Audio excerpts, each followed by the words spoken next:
ඇමරිකානු හමුදාවන් B2 හඳුන්වන්නේ සතුරු භූමියේ ප්‍රහාරක දොරටුව විවෘත කරන්නා ලෙසයි. සම්ප්‍රදායික ප්‍රහාරක ජෙට් යානාවල හැඩයෙන් සම්පූර්ණයෙන්ම වෙනස් වන B2 ගුවනේදී දිස්වන්නේ විශාල උකුස්සෙකු ලෙසයි. B2 සතුව ඇති ලෝකයේ කිසිදු ප්‍රහාරක ගුවන් යානාවක නැති සුවිශේෂීම ලක්ෂණය වන්නේ සතුරු භූමියට කිසි කෙනෙකුට නොදැනී ඇතුළු වීමේ හැකියාවයි. ඉන්පසු මෙහෙයුම සාර්ථකව නිමාකොට කිසිදු අතුරු ආන්තරාවක් නැතිව මව් කඳවුරට පැමිණීමේ හැකියාවද B2 සතුයි. මේ සුවිශේෂී ස්ටෙල්ත් හැකියාව ලෝකයේ කිසිදු ගුවන් යානයක නැහැ. සතුරු රේඩාර් පද්ධතිවලට හසු නොවීමේ සුවිශේෂී තාක්ෂණයක් B2 සතුවීම නිසා සතුරා විශ්මය ගන්වන බෝම්බ හෙලන්නා ලෙසයි මේ ප්‍රහාරකයා ලොව පුරා ප්‍රකටව සිටින්නේ. ඇමරිකාවේ නෝත්‍රොප් ග්‍රමන් සමාගමේ නිෂ්පාදනයක් වන B2 සංග්‍රාමික මෙහෙයුම් වලට එක්වන්නේ 1999 සිට. සතුරු රේඩාර් සංඛ්‍යාත වෙනත් දිශාවකට පරිවර්තනය කිරීමේ හා එම රේඩාර් සංඛ්‍යාත උරා ගැනීමේ අධි තාක්ෂණික හැකියාවකින් B2 සමන්විතයි.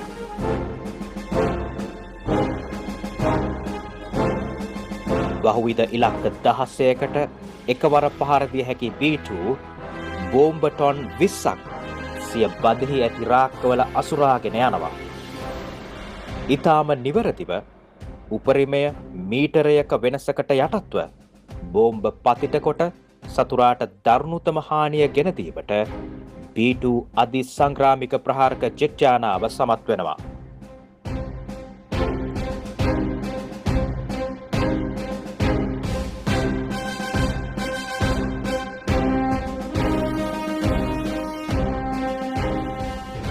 ගල්ෆ් කලාපයේ මෙහෙයුම්වලදී B2 බෝම්බ හෙළන දුර්ලභ අවස්ථාවකුයි මේ ඔබ දකින්නේ.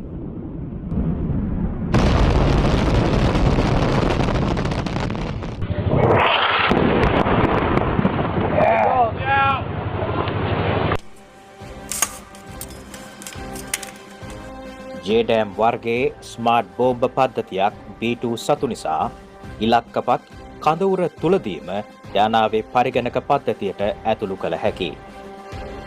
බෝම්බ පතිත කිරීමේදී එම ඉලක්කයන් පාලනය කිරීම සැටලයිට් හරහා සිදු වෙනවා. මෙවැනි AGM ක්‍රූස් මිසයිල 12ක්ද යානාවේ බෝම්බ අසුරුන බඳෙහි සවි කළ හැකි.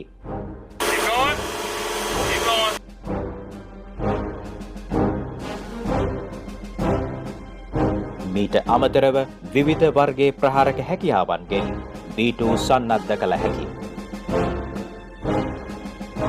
B2 ප්‍රහාරක ගුවන් නියමුවන්ට අවශ්‍ය නම් ගුවනේදී ඉලක්කපත් වෙනස් කිරීම, බෝම්බ අනුපිළිවෙල යාවත්කාලීන කිරීම හා සංග්‍රාමික අවශ්‍යතා මත ප්‍රහාරක පද්ධතිය සම්පූර්ණයෙන්ම පාලනය කිරීමේ හැකියාවද පවතිනවා.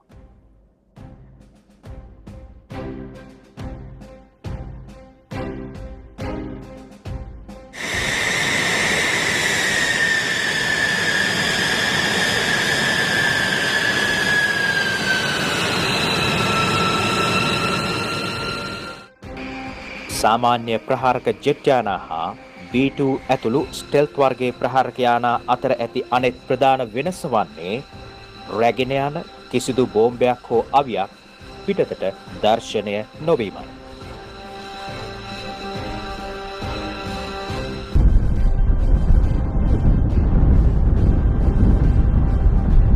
අවම ශබ්දයක් නිකුත් කරමින් ඉගිල යන B2 ඉතා නිශ්ශබ්දව සතුරු ඉලක්කයකට ළඟා වන්නේ මෙලෙසයි.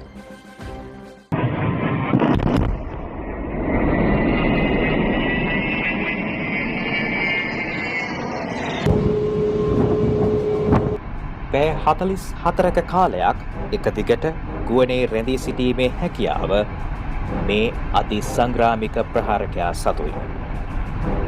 මෙහෙයුම් කාලය දීර්ඝ කර ගැනීමට අවශ්‍ය නම් ගුවනේදී මෙසේ ඉන්ධන ලබා ගැනීම සිදු කරනවා. ඇමරිකානු ගුවන් හමුදාවේ ඉන්ධන රැගෙන යන ටැංක ලෙස හඳුන්වන මේ ගුවන් යානා ප්‍රධාන වශයෙන් ඇමරිකානු මෙහෙයුම් ගුවන් කලාප තුළ නිරතුරුව සැරිසරන්නේ ප්‍රහාරක යානාවලට ඉන්ධන ලබා දීම සඳහායි.